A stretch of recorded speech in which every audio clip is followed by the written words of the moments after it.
from your App Store. ABC Central West is what you tuned into this morning at 18 minutes past 7 o'clock. Alex James here with you. How would you like to take a peek into the nest of a peregrine falcon? Well, in most cases, it's pretty heavily discouraged, unless, of course, you're utilising the Charles Sturt University's Falcon Cam project, which live streams a pair of falcons in orange and their brand new babies. But the project is about more than just catching a glimpse of some fuzzy baby birds. Charles Sturt University's Dr. Scylla Kinross is leader of the project. Scylla, good morning. Thank you for joining us this morning. Good morning. Thank you for having me. Tell me about the Falcon Cam project. Oh, well, it's got quite a long history. In 2007, I noticed peregrines using the old water tower, the old water tower up at the university, the thing that sticks up into the sky a bit like a sore thumb. And they were using the tower to sort of launch attacks on passing pigeons and so on, starlings. And it occurred to me that there was a window in the tower, and it occurred to me that maybe if we put a box in there, that they might breed. And we were right. The first year they used the box for shredding prey and eating, so it was a bit gory. And then we borrowed an old cam we found, and put that in. And the next year they bred. They just very late, and they had just the one chick. And since then it's been non-stop. We've only had 1 year without a fledge, which is a bird that's able to take its first flight. It's been quite successful. So we've had, I think, 22 youngsters have emerged from the box over those years. And this year we had 3 eggs, and 2 of those were hatched just recently, and we have 2 chicks. Yeah, I have to say I was having a look at the Falcon Cam live stream yesterday, and at one point the falcon moved and then 2 tiny little grey fuzzy babies came out from underneath it. It was very, very sweet. But how exciting is it that these 2 chicks have hatched, and I mean they seem pretty healthy? Yeah, well, actually it was a bit of a surprise, because the second chick hatched actually a bit later than normal, and we were a little bit worried. But it seems to be okay. It's much smaller than the first chick, so it tends to get fed afterwards. The principle is that they will feed the stronger chick first to make sure they get at least 1 chick through the season. But we've never had a problem where the weaker chicks have not been fed, because there's always plenty of prey about. There's starlings and so on. But I guess there's still a slight concern that the small one is a little bit weaker, but I don't think it'll be a problem. They've discovered that they stash, if they've got too much prey, they stash it on the roof of the tower. I think must wedge it under the handle of a hatch window, I think, and then they so there were 2 prey brought in just shortly after 6 this morning, and they didn't hunt those this morning. They would have been stashed overnight. So they're managing to hunt even in this appalling weather. I mean, and that's fascinating as well, just from a citizen's perspective, to know that, that's just one of the characteristics of the falcon. But in terms of this project, I mean, being able to watch them go about these, day-to-day things that they do, like stash the prey, not necessarily the greatest sight, but rip prey to shreds. How important is it to understanding these birds? Well, you need to understand animals in order to be able to manage them. Peregrine falcons, of course, are not actually threatened in New South Wales. In fact, they're doing fairly well, because there are some now that are breeding in cities, as in Melbourne and Perth and in Sydney. And there were some in Brisbane too. I'm not sure how those are going.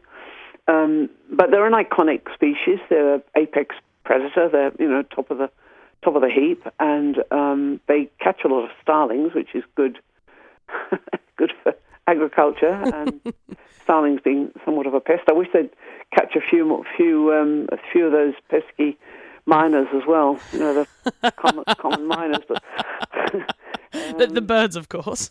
yeah, so I'm interested in three main aspects: the breeding season itself, and how the parents share the parental duties, if you like. And I'm interested in what happens for the rest of the year, how often when the courtship starts, and so on, and also what they are eating. So there's three. I'm planning to write 3 different papers on those aspects. I've more or less stopped collecting data, although I'm still collecting diet data, and we had a new cam we put a new cam in the beginning of the year, which is outside, so we can actually see the comings and goings from the top of the tower. Oh, wow. So that's quite interesting to see. And we've actually had some strange falcons, some what we call intruders, have come around. They're usually just checking out the premises, because this is the concrete Hilton. This is the top place you could have a nest. You know, it's 30 meters off the ground, and it's sheltered. And if it ever gets vacated, I think it'll be a matter of days before another peregrine finds it. I might be wrong about that, but what we didn't realize, I guess, was that there were other peregrines hanging around, and they might be previous offspring. Of course, we don't know. We're speaking at the moment with Charles Sturt University's Dr. Scilla Kinross about Charles Sturt University's Falcon Cam project, which live streams a pair of falcons here in Orange and some of their brand new babies.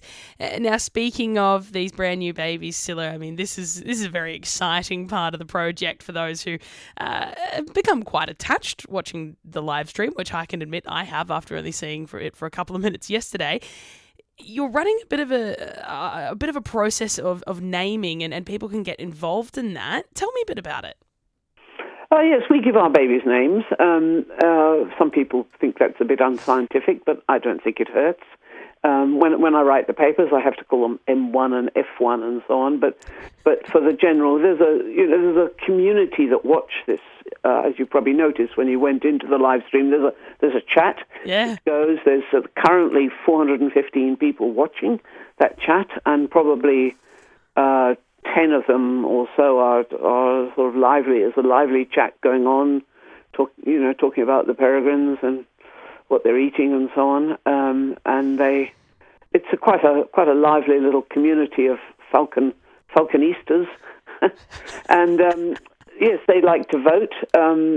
If people want to vote, what I do every year is I select a theme. So last year it was Aboriginal names for weather, and the winner was Yuriga, which was the Wiradjuri for sunny. This year I decided to use, I run a small propagation group on the university called Little Trees, and I decided to use some of the plant names from the plants that we grow for the farm, for the campus, And so there are 12 names from which you can choose 3, because we have 3 eggs, so we weren't sure how many chicks we were going to get. Yeah, it's good. It's going well. I think there's been, last time I looked, there was over 900 votes. Wow. I mean, it's definitely something that people like to get engaged in. Yeah, they do. And there's no cost involved. Donations are welcome, of course, because we run on the slip of an oily rag.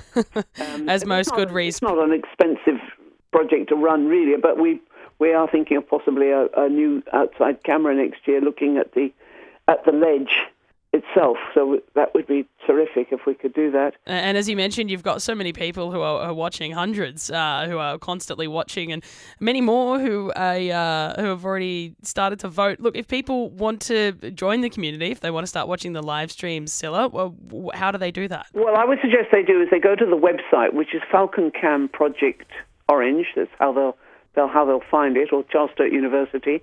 Falcon Cam project. They can just Google that. They'll find it quite easily. When they're on the website, they'll go to news. I have a blog which goes to the news, and so they can read all the news and what's happening. They can have a look around the rest of the website when they've got time. But under news, they'll find the link to the Google poll for voting. All right. I've done that deliberately because I'd like people to actually have a look at the website before they vote, so they know a little bit about the project. Yeah, and understandably, because it is, as you mentioned, it's not just an important project, it's incredibly interesting. And you can't name something or someone without knowing anything about it. Dr. Silicon Ross, thank you so much for your time this morning. Charles Sturt University's Dr. Silicon Ross. Silla is the leader of the Falcon Cam project, which, as you've been hearing about, live streams a pair of falcons here in Orange. My name's Andrew. I live in